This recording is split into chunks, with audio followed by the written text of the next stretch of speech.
baru awal-awal musim penghujan. BNPB kemarin sudah merilis tanggal 3 sampai 9 itu ada sekitar 36 banjir yang ada di Indonesia. Ada 18 longsor, terus ada 15 bencana cuaca ekstrim yang diakibatkan oleh La Nina. Ada sekitar 150.000 jiwa yang terdampak. Bahkan 10 jiwa meninggal dunia. Nah, ini saat ini fasilitator kita adalah Dr. Amsari Muzakir Setiawan. Beliau adalah dari sub bidang analisa dan informasi iklim, bidang analisa variabilitas iklim, Pusat Informasi Perubahan Iklim, Kedeputian Bidang Klimatologi, Badan Meteorologi dan Geofisika dari BMKG. Ya, nanti silahkan nanti akan Bapak Dr. Amsari Muzakir silahkan akan memperkenalkan diri secara detailnya. Kita akan berdiskusi, nanti akan pemaparan sekitar 30 menit. Selanjutnya nanti akan dibuka untuk tanya jawabnya sekitar 15 sampai 20 menit kita akan berdiskusi seperti itu. Oke, waktu selanjutnya saya serahkan kepada Bapak Dr. Amsari. Monggo silakan Bapak.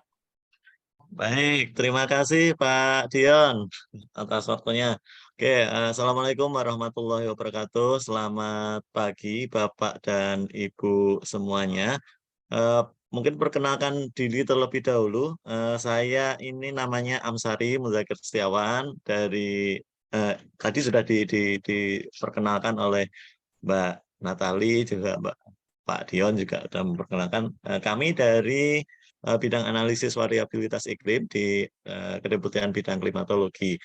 Nah, untuk sehari-harinya ini kami bekerja untuk memonitor kondisi iklim terkini. Jadi ini seperti apa kondisi iklimnya, kemudian prediksi ke depannya seperti apa, prediksi 1 bulan hingga 6 bulan ke depan seperti apa.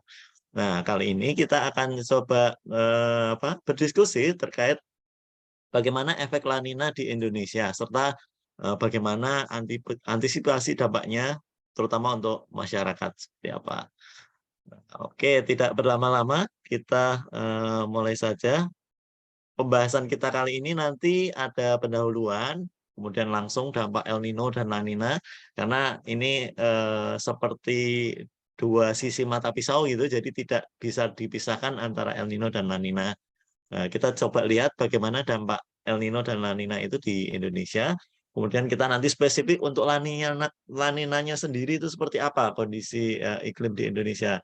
Kemudian kita juga melihat bagaimana kondisi iklim terkini yang terupdate ini seperti apa, dan nanti kita akan coba membuat ringkasannya.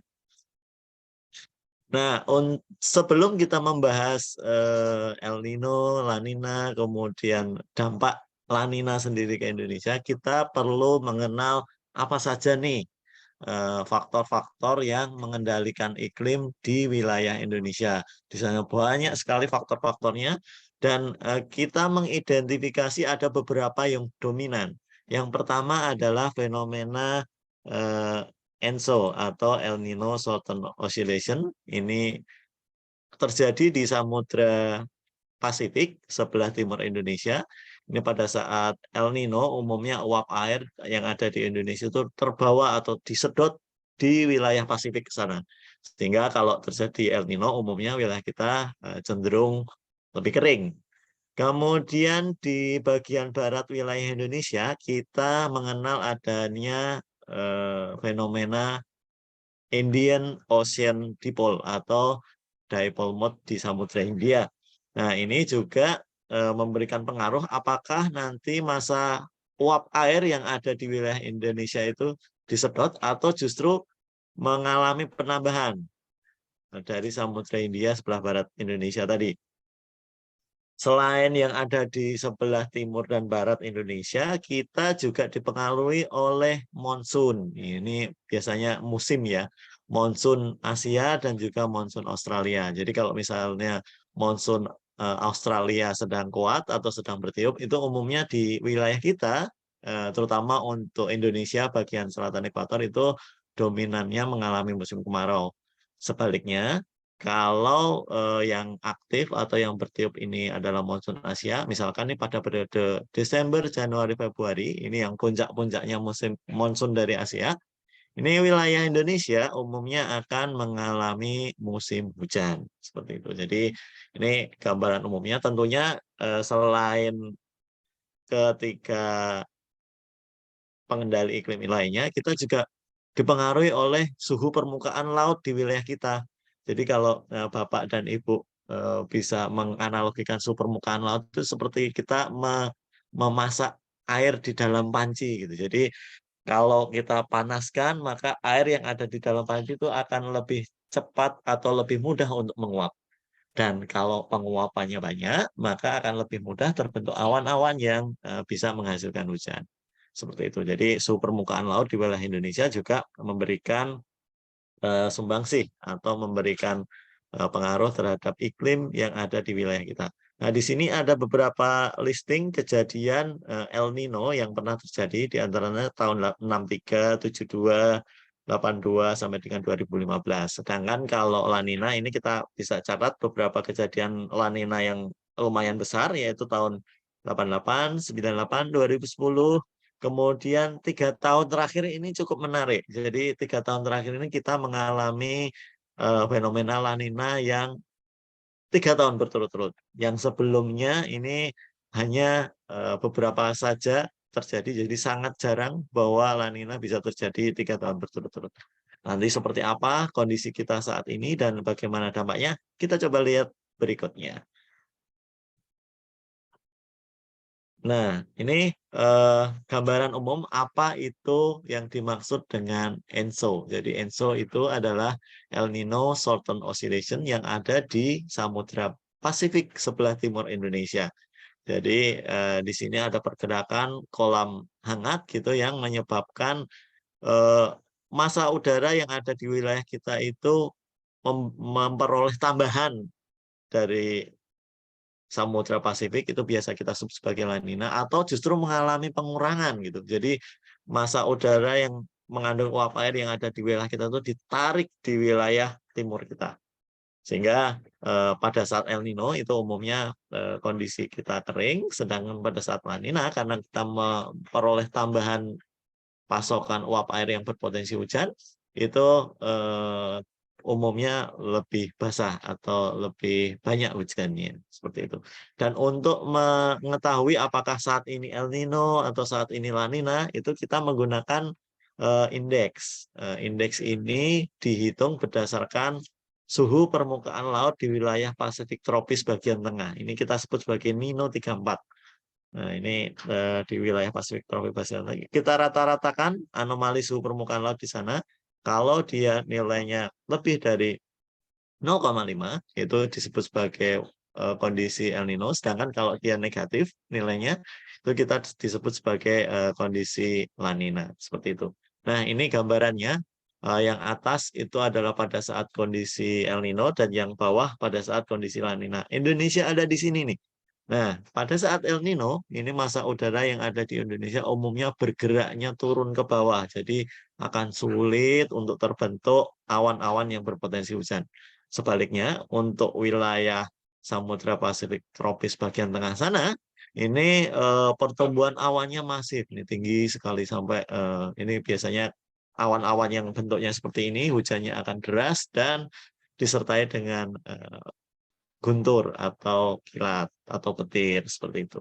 Sebaliknya pada saat kondisi La Nina ini yang di Pasifik Samudra Pasifiknya udaranya turun. Ini bergeser ke kiri gitu. Jadi bergeser ke wilayah Indonesia atau bergeser ke barat.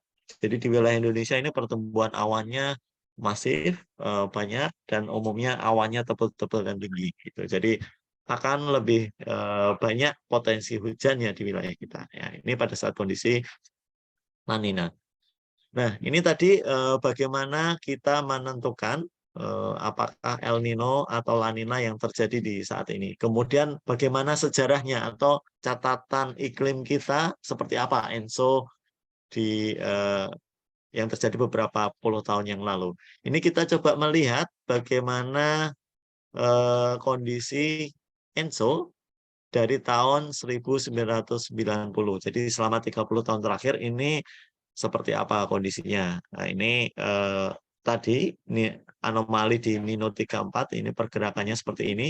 Kita identifikasi dari nilai plus minus 0,5 ini kita sebut sebagai kondisi netral. Kalau dia plusnya dari 5 sampai dengan 1 ini kita sebut El Nino moderate, El Nino lemah gitu. Kemudian moderate-nya 1 sampai 1,5, kemudian 1,5 sampai dengan 2 itu kuat, dan sangat kuat kalau kita identifikasikan anomali suhu permukaan lautnya itu lebih dari 2 plus minus 2.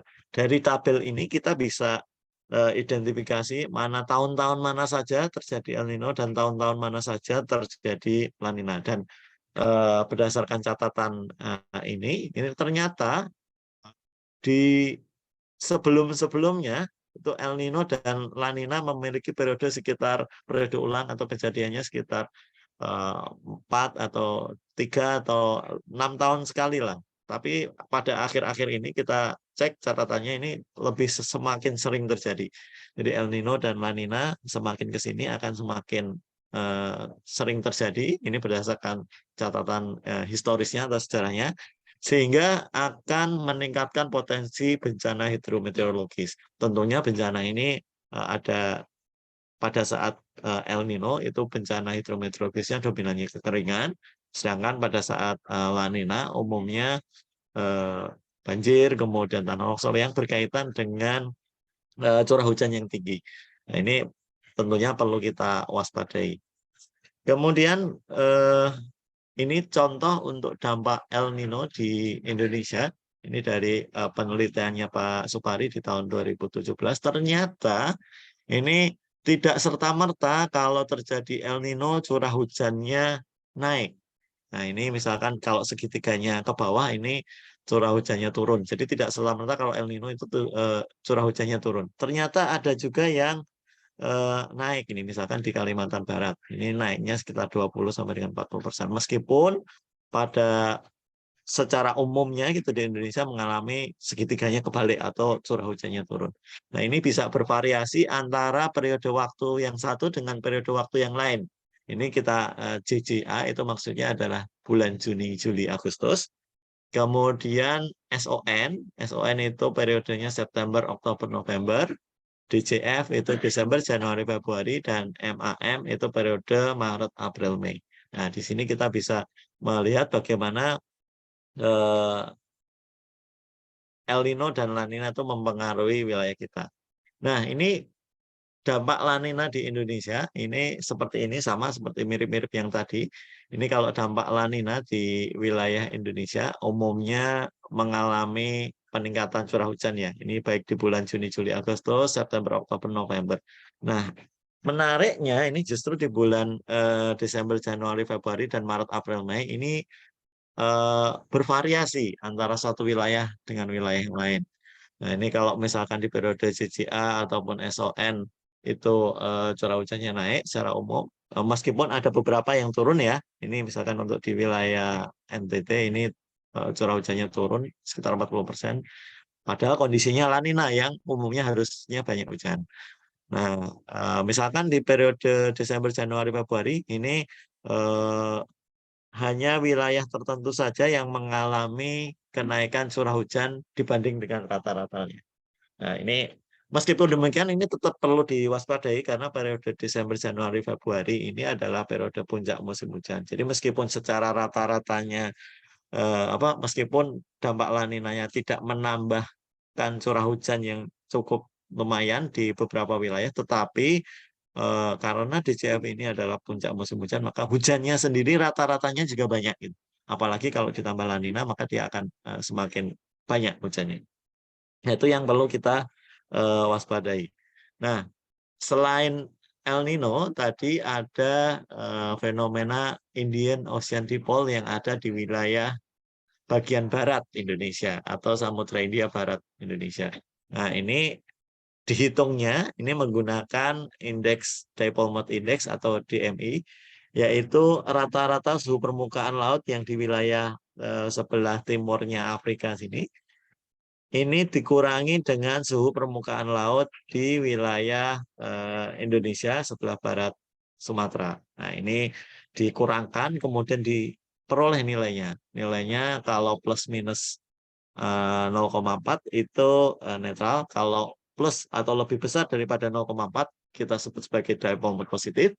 Sedangkan kalau nilainya pengurangannya ini lebih rendah atau kurang dari minus 0,4 kita sebut sebagai fase dipole moment negatif. Nah, dampaknya seperti apa dipole moment ini? Ini mirip-mirip seperti ENSO atau yang ada di El Nino La Nina yang ada di Samudra Pasifik yang sebelah timurnya Indonesia. Ternyata ini Samudra Hindia juga memberikan sumbangsih terhadap penambahan ataupun pengurangan hujan di wilayah Indonesia, terutama di wilayah Indonesia bagian barat. Nah, ini pada saat dipole momentnya positif, ini umumnya hujannya itu terkonsentrasi di wilayah Samudra Hindia bagian barat sana, dekat-dekat Afrika. Sedangkan untuk wilayah Indonesia akan terjadi pengurangan curah hujan, gitu, sehingga berpotensi terjadi kekeringan. Sebaliknya, pada saat dipole momentnya negatif, itu suhu permukaan laut di wilayah Indonesia relatif lebih hangat dibandingkan dengan biasanya. Ini dominan terjadinya hujan-hujan yang lebat atau hujan yang lebih banyak atau lebih basah dibandingkan dengan biasanya. Nah, seperti itu. Ini untuk yang Indian Ocean Dipole. Kemudian bagaimana dengan indeks ENSO dan IOD 3 tahun terakhir? Nah, ini di sebelah kiri ini eh, kita gambarkan bagaimana Oceanic Nino Index atau indeks untuk El Nino La Nina. Sedangkan yang di sebelah kanan ini adalah indeks untuk dipole mode atau IOD index. Di sumbu Y-nya ini kita lihat ini adalah nilai anomali SST-nya, sedangkan sumbu X-nya ini adalah waktunya. Ini kita coba lihat ini tahun 2020, 2021, dan juga tahun 2022.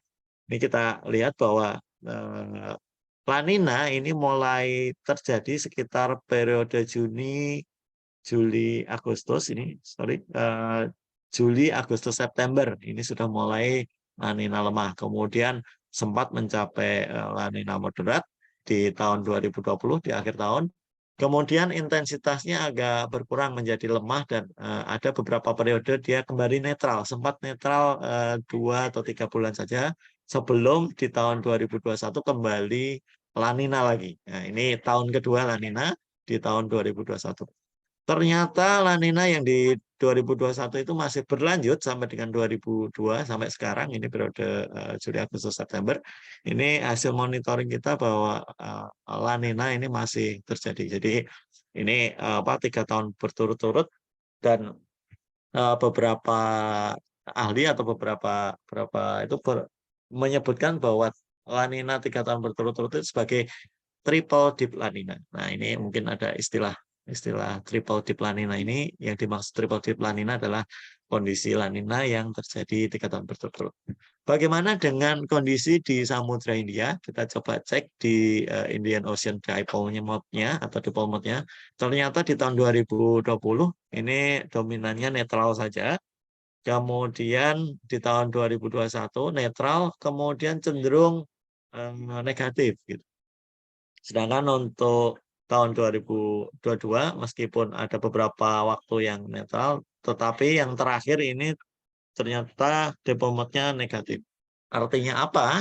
Kalau dipole mode negatif ini kita memperoleh tambahan pasokan uap air gitu dari Samudra Hindia sebelah barat Indonesia. Jadi dari sisi Samudra Pasifiknya nambahin hujan, dari dipole mode-nya di Samudra Hindia yang barat Indonesia juga nambahin hujan juga. Jadi kita dapat tambahan dari timur dan barat. Jadi ini lumayan banyak hujannya di wilayah kita.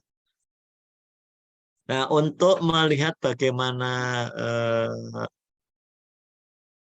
hujan di wilayah kita juga perlu melihat suhu permukaan laut di wilayah Indonesia seperti apa gitu. Ini kita coba listing dari periode Maret, April, Mei 2020 sampai dengan terakhir Juni, Juli, Agustus 2022. Ini secara umum suhu permukaan laut di wilayah kita ini dominan hangat ini, kecuali untuk periode ini periode Desember, Januari, Februari, dan Maret, April, Mei ini ternyata relatif dingin. Kemudian untuk Juni, Juli, Agustus dia kembali menguat kembali, menghangat kembali suhu permukaan laut, dan terakhir ini relatif hangat suhu permukaan laut Indonesia sekitar 0,5 gitu. Jadi memudahkan untuk terbentuknya awan yang berpotensi hujan gitu. Jadi dari barat ke tambahan, dari timur ke tambahan, dari wilayah kita sendiri juga mudah untuk menguap, untuk terjadinya hujan ternyata juga mudah gitu. Nah, ini bagaimana dampaknya terhadap hujan. Nah, ini kita sebut tadi triple dip La Nina. Ini di awal-awal tahun terjadinya triple dip La Nina, yaitu di periode tahun 2020, ini umumnya hujannya seperti ini. Jadi kita bisa melihat kalau yang warnanya kuning ini berarti curah hujannya normal. Normal maksudnya adalah sama seperti rata-ratanya. Kalau misalkan yang warnanya coklat muda sampai dengan coklat tua, misalkan yang seperti ini di wilayah Jawa Barat, ini Jawa Tengah dan DKI, DIY, ini yang coklat-coklat ini kita sebut bawah normal atau curah hujannya lebih rendah dibandingkan dengan biasanya atau dibandingkan dengan normalnya.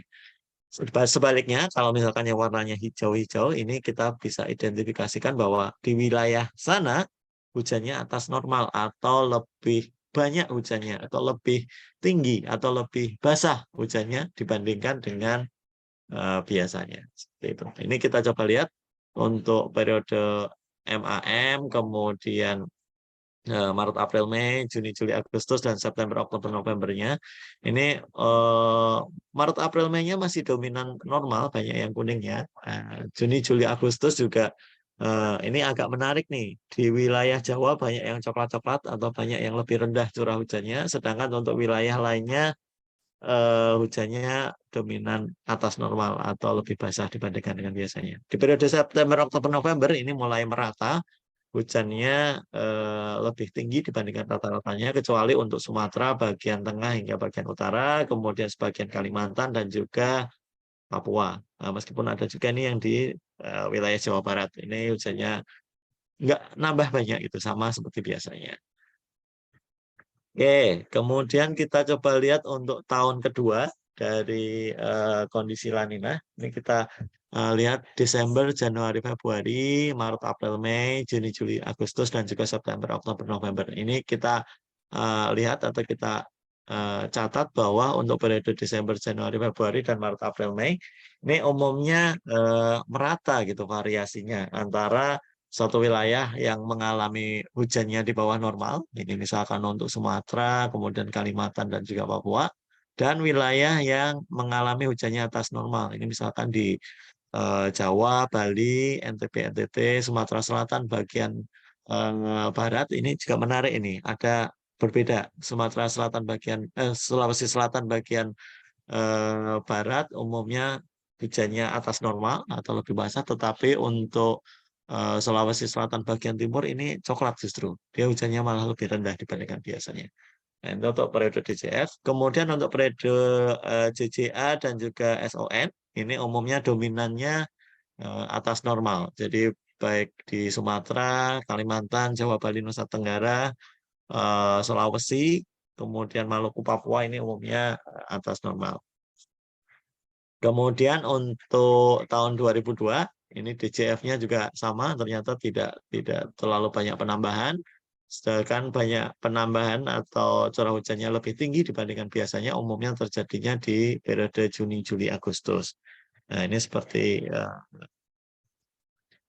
ini gambarannya. Dan hasil ini mengkonfirmasi penelitian sebelumnya dari Pak Supari yang dilakukan di tahun 2017. Jadi polanya mirip-mirip secara umum.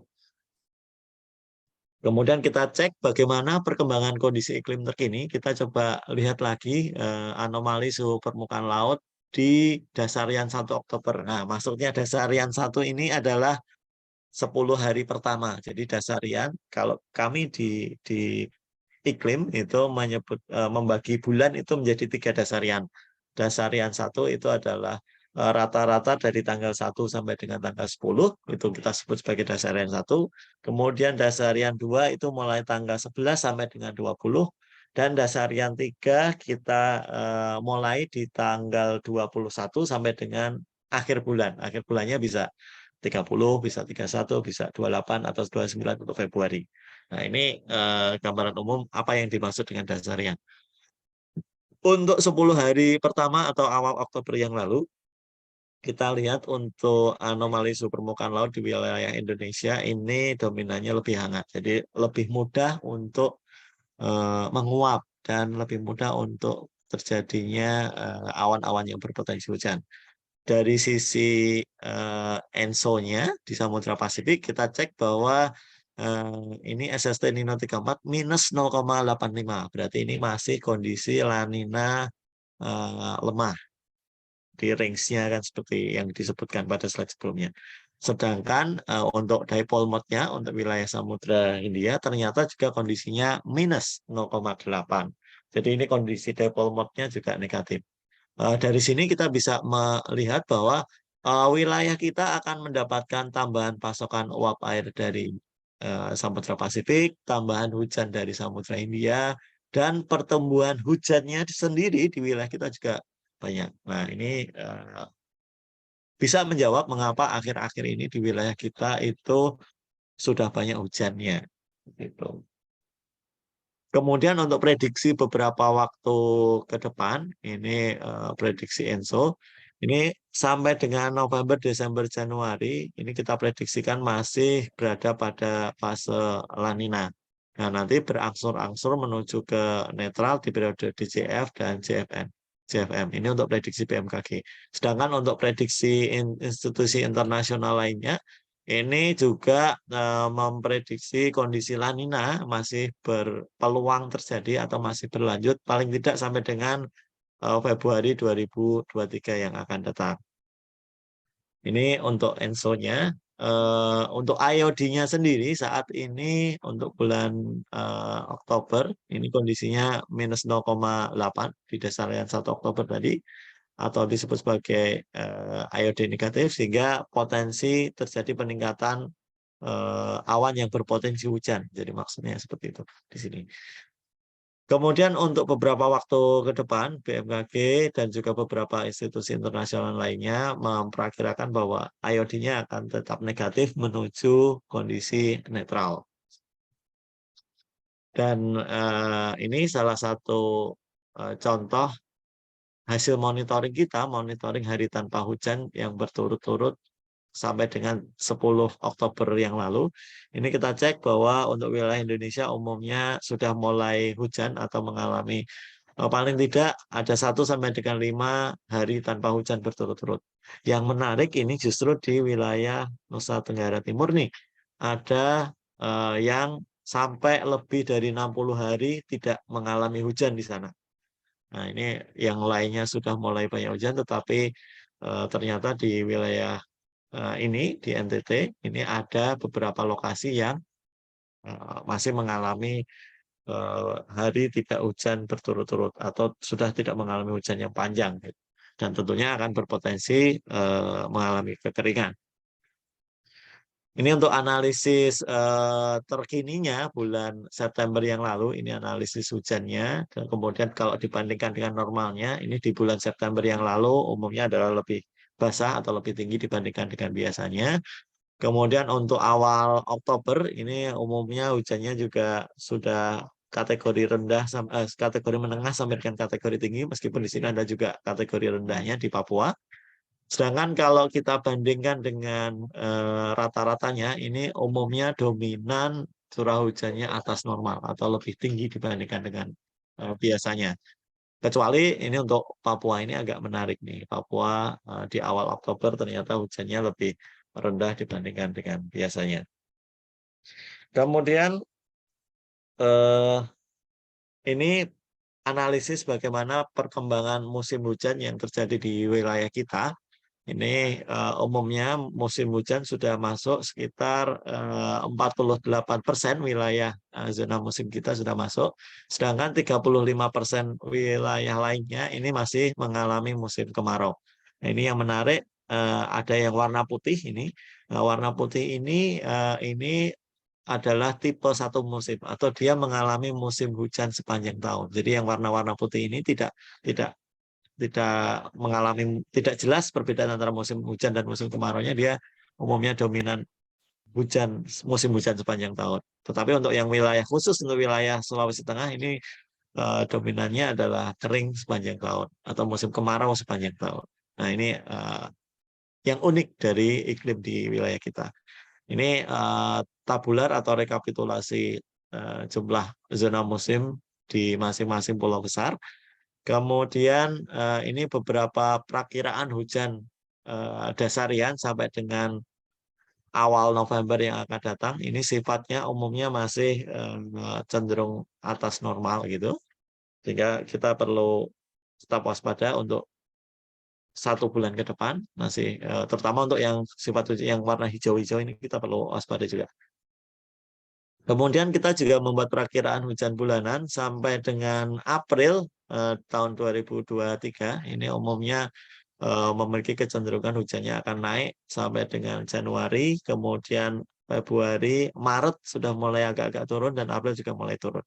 Ini gambaran umumnya untuk curah hujannya pada kategori menengah hingga tinggi untuk bulan November, Desember, Januari.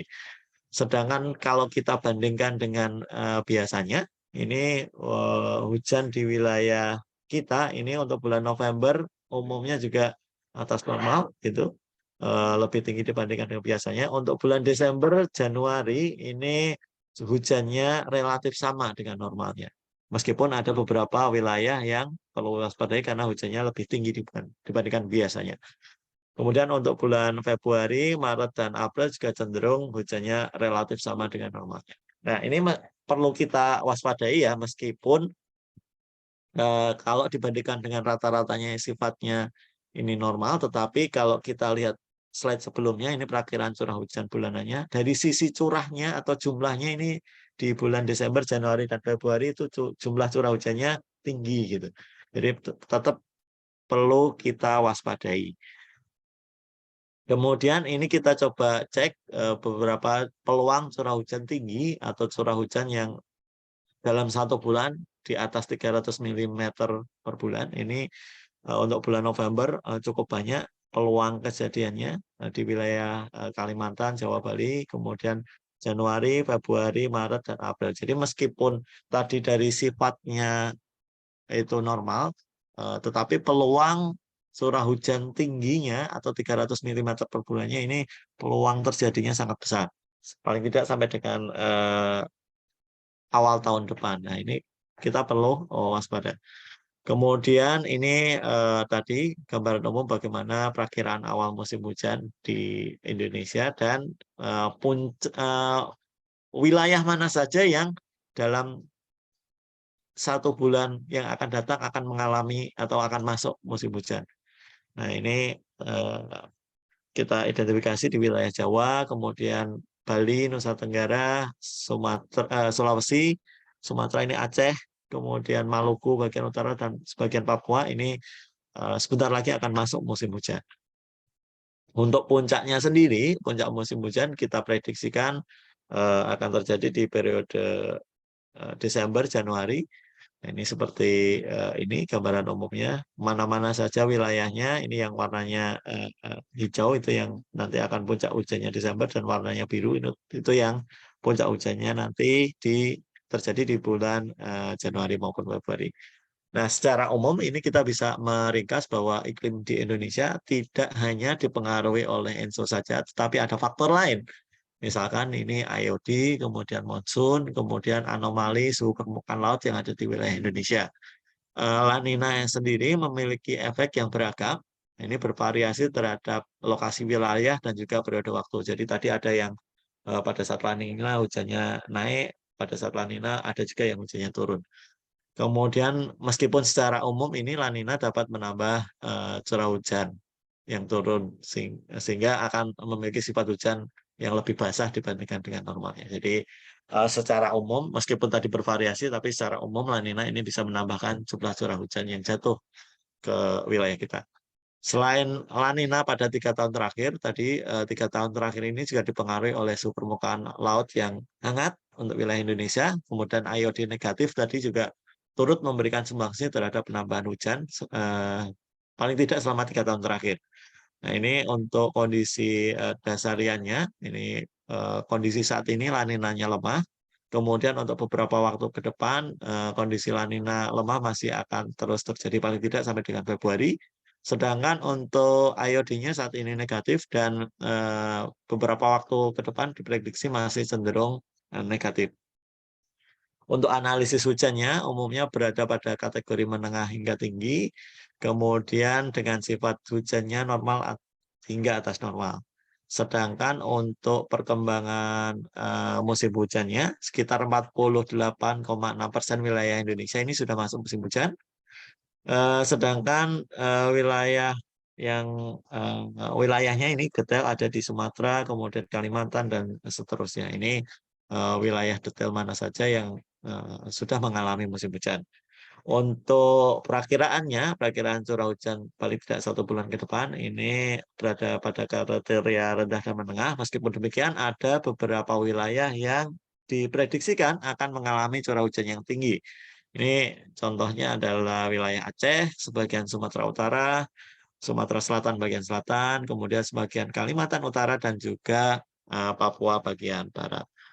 Nah, mungkin itu yang dapat kami sampaikan. Semoga bermanfaat dan terima kasih atas atensinya dan perhatiannya. Silakan nanti kalau ada yang kurang jelas atau yang perlu ditanyakan, kita diskusikan sama-sama. Kami kembalikan ke Pak Dion. Pak Dion, silakan. Ya, terima kasih Pak Amsari untuk penjelasannya. Kami banyak teori baru, kami banyak ilmu-ilmu baru tentang apa namanya iklim, tentang hujan. Kami melihat tadi ada indeks ENSO, ada indeks IOD yang mungkin sangat asing ya di telinga kami ketika kami mendengar itu ya. Ada beberapa catatan kami ketika apa namanya pada dasarnya kesimpulan bahwa ketika bulan Oktober ini kita sudah memasuki mulai musim penghujan ya Pak.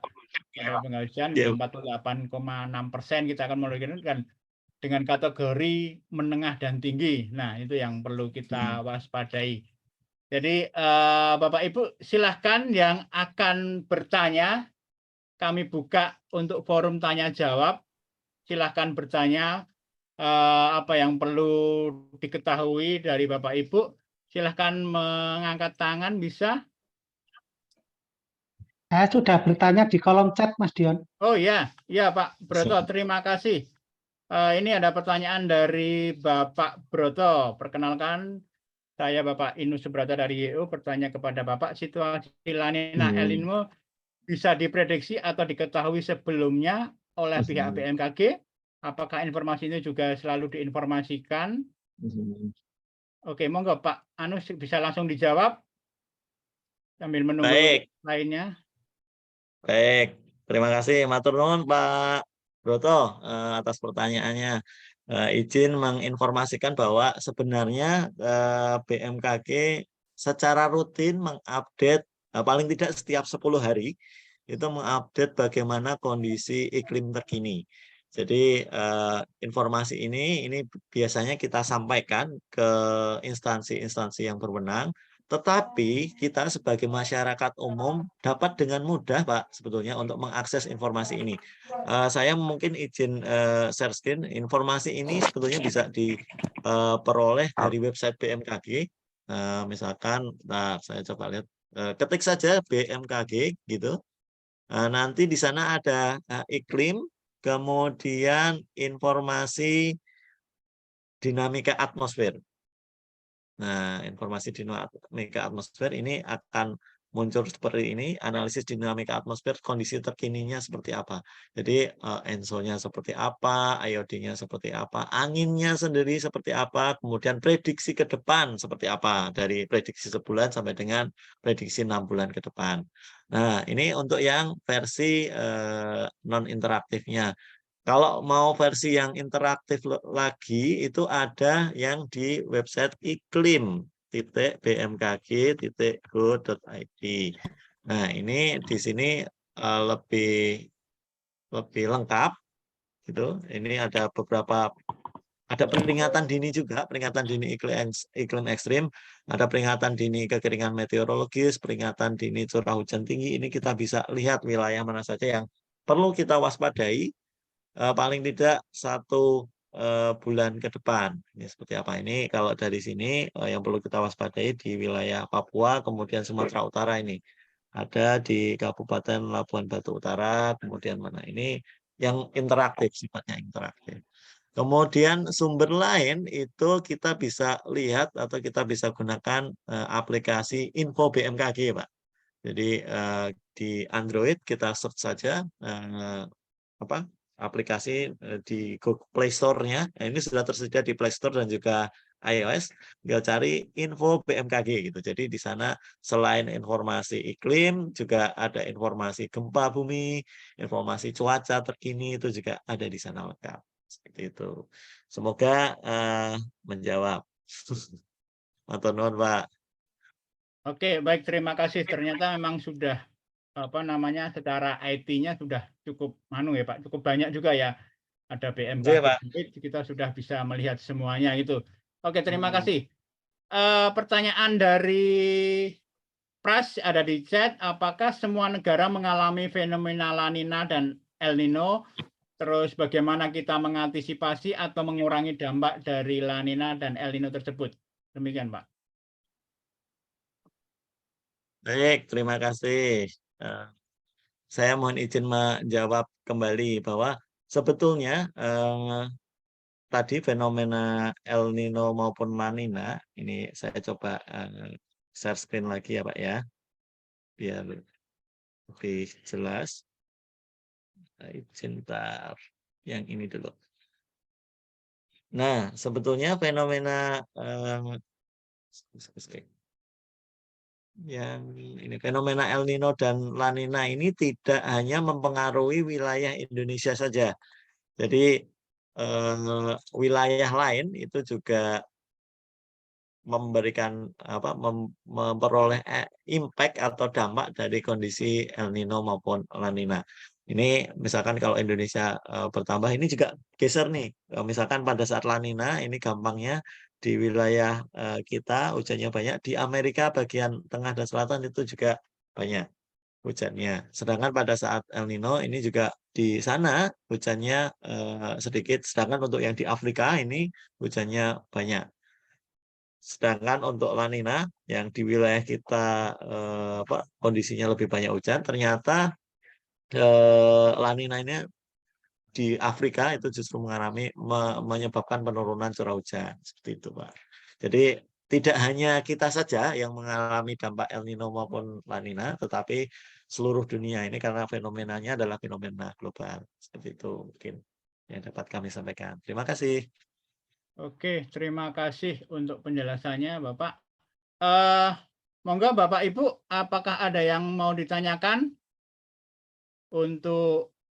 karena kita masih punya waktu? Ada Pak. Ada Pak. Dari sebentar, yang Maluku Utara. Dari Maluku Utara. Oke, ada dari Ya. Maluku Utara, nanti dari Mas Mardi ya. Ada 2 penanya. Oke, silakan dari Bapak Maluku Utara, Bapak Pendeta Jakub nggih? Iya. Oh ya, silakan Bapak. Baik. Ya.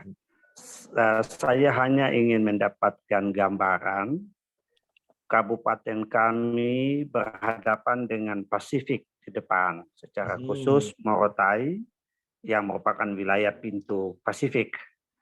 Apakah dari Oktober sampai Januari berpotensi La Nino yang bisa mengancam secara besar atau tidak dalam skala besar?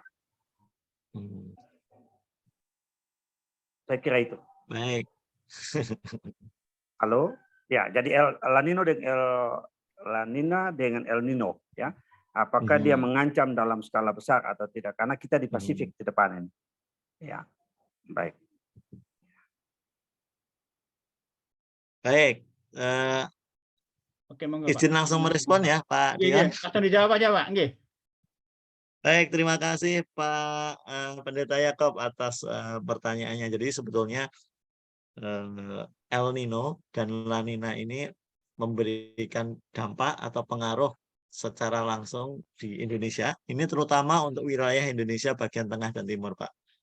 Jadi tentu saja misalkan untuk wilayah Maluku Utara ini paling terdampak itu atau paling apa ya, memiliki efek yang paling besar gitu dibandingkan dengan wilayah-wilayah yang lainnya.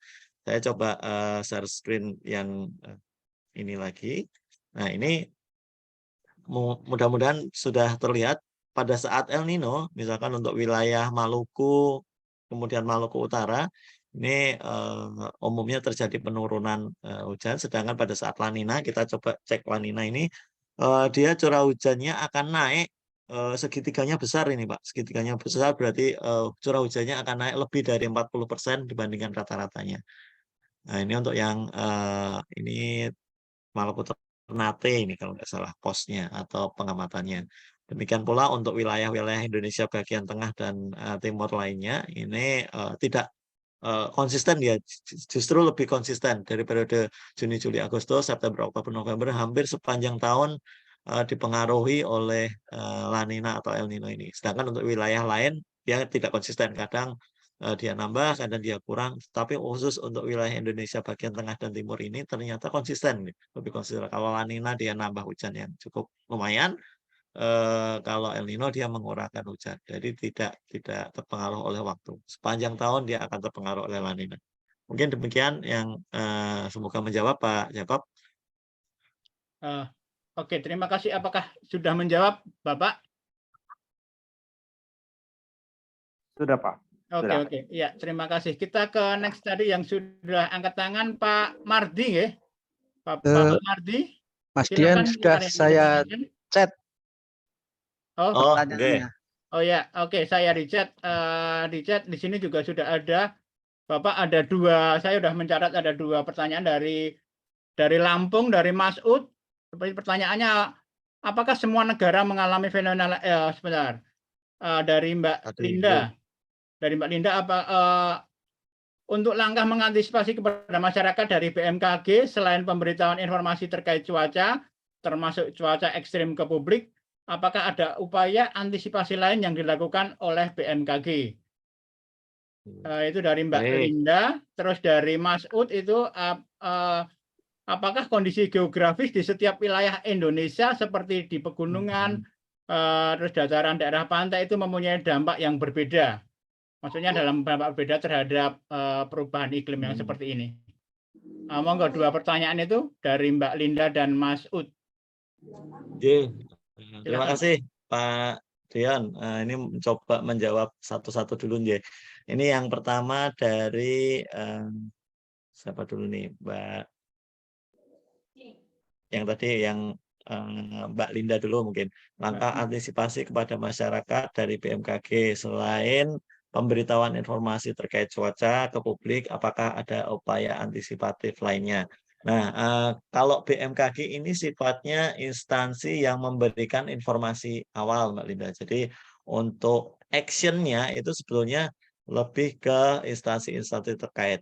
Tetapi meskipun demikian, BMKG ini secara proaktif menginformasikan perkembangan kondisi iklim dan juga cuaca terkini ini kepada masyarakat melalui berbagai media.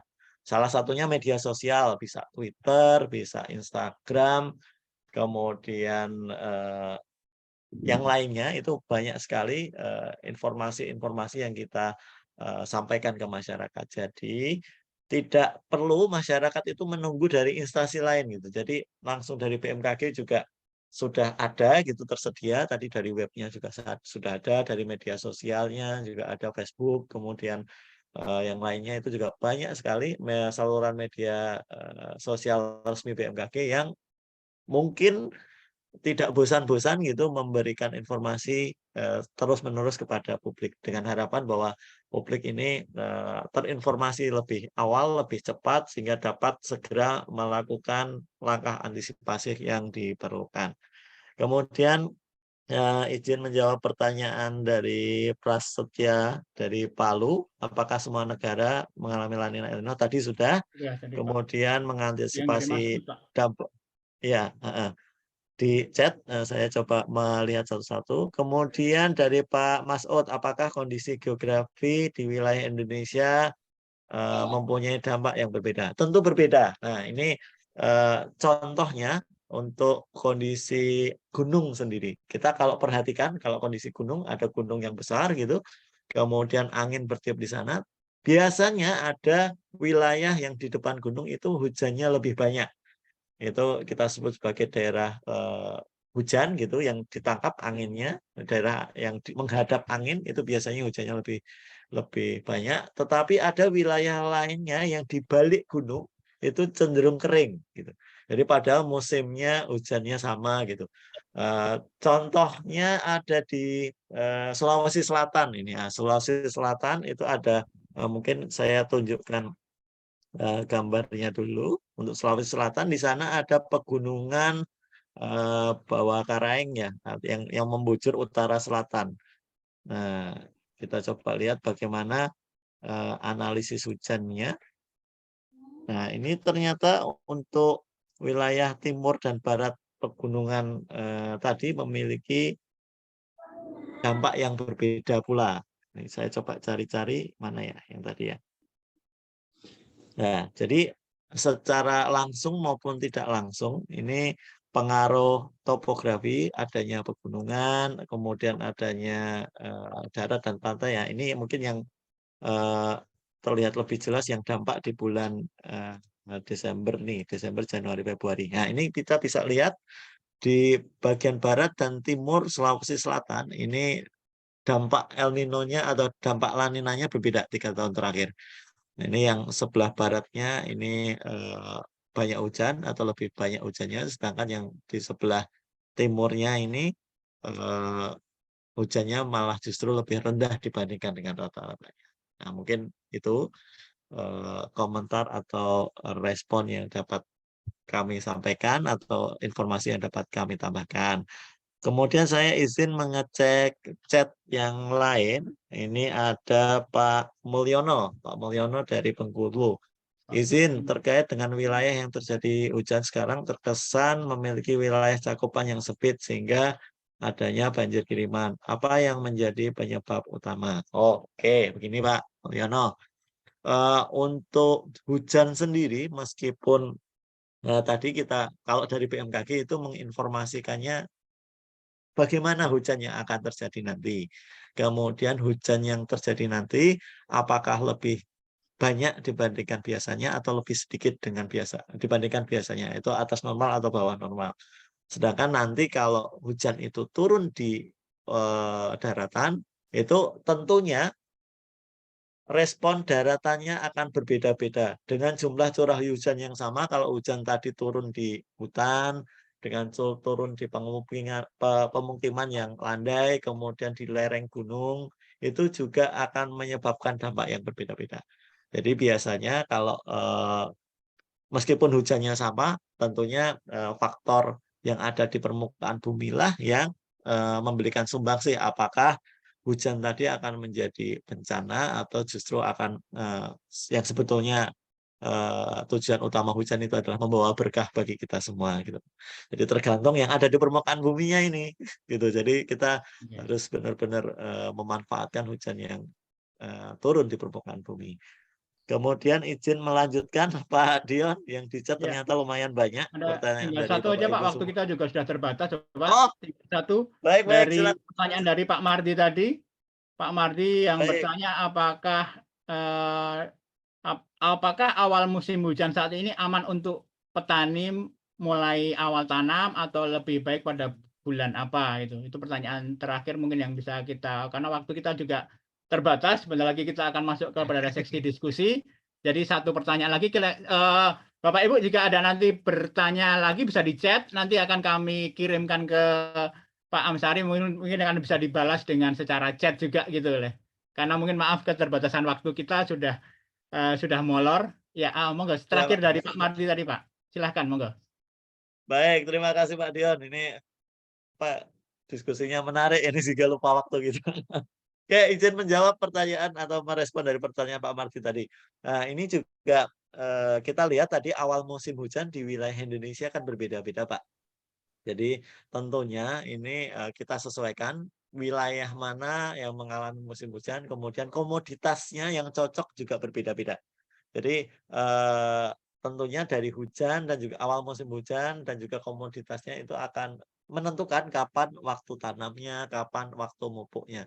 Nah, kami BMKG bekerja sama dengan Kementerian Pertanian itu sudah membuat atau berkolaborasi untuk menghasilkan aplikasi yang namanya kalender tanam atau KATAM. Di sana ada informasi kapan sebaiknya menanam, kapan sebaiknya melakukan pemupukan dan hal-hal lainnya itu kita koordinasikan di sana, Pak. Jadi informasi hujan yang ada di BMKG kita kirimkan ke Kementerian Pertanian nanti akan mengolah ini misalkan lahan ini cocok untuk tanaman apa, kemudian kapan nanamnya itu digabungkan informasinya menjadi informasi yang utuh di aplikasi kalender tanam yang di build atau dibangun oleh Kementerian Pertanian. Jadi nanti bisa ngecek ke sana. Dan tentunya Bapak Ibu yang ada di daerah itu jangan khawatir karena BMKG ada di setiap provinsi gitu. Jadi jangan ragu-ragu untuk main atau bertanya ke sana, diskusi ke sana. Kami terbuka untuk menerima Bapak Ibu semuanya untuk berbagi berbagai macam informasi maupun update iklim terkini maupun cuaca terkini. Itu BMKG ada di seluruh provinsi, hampir seluruh provinsi di seluruh wilayah Indonesia ada BMKG yang bisa diajak atau dikunjungi untuk diajak diskusi gitu Pak Dion. Mungkin itu yang dapat kami sampaikan. Terima kasih Pak Dion. Oke ya, terima kasih Pak Amsari untuk materinya, untuk tanggung jawabnya. Teman-teman, Bapak Ibu, kami juga mohon maaf karena waktunya juga terbatas. Karena kami juga teman-temannya dari Sabang sampai Merauke, dari Papua juga sekarang sudah mungkin jam lebih dari 2 jam, jam 12 lebih. Ya, jadi mungkin kita akan melakukan diskusi yang tahap kedua. Kami mengucapkan terima kasih untuk Pak Amsari untuk materinya, untuk diskusinya. Saat ini kami bertambah pengetahuan kami tentang El Nino seperti ini. Untuk teman-teman yang belum bisa dijawab, kami nanti akan balas secara chat juga gitu. Seperti itu, kami kembalikan kepada Mbak Natalia untuk memfasilitasi lagi diskusinya. Terima kasih Bapak Ibu untuk partisipasinya. Matur nuwun.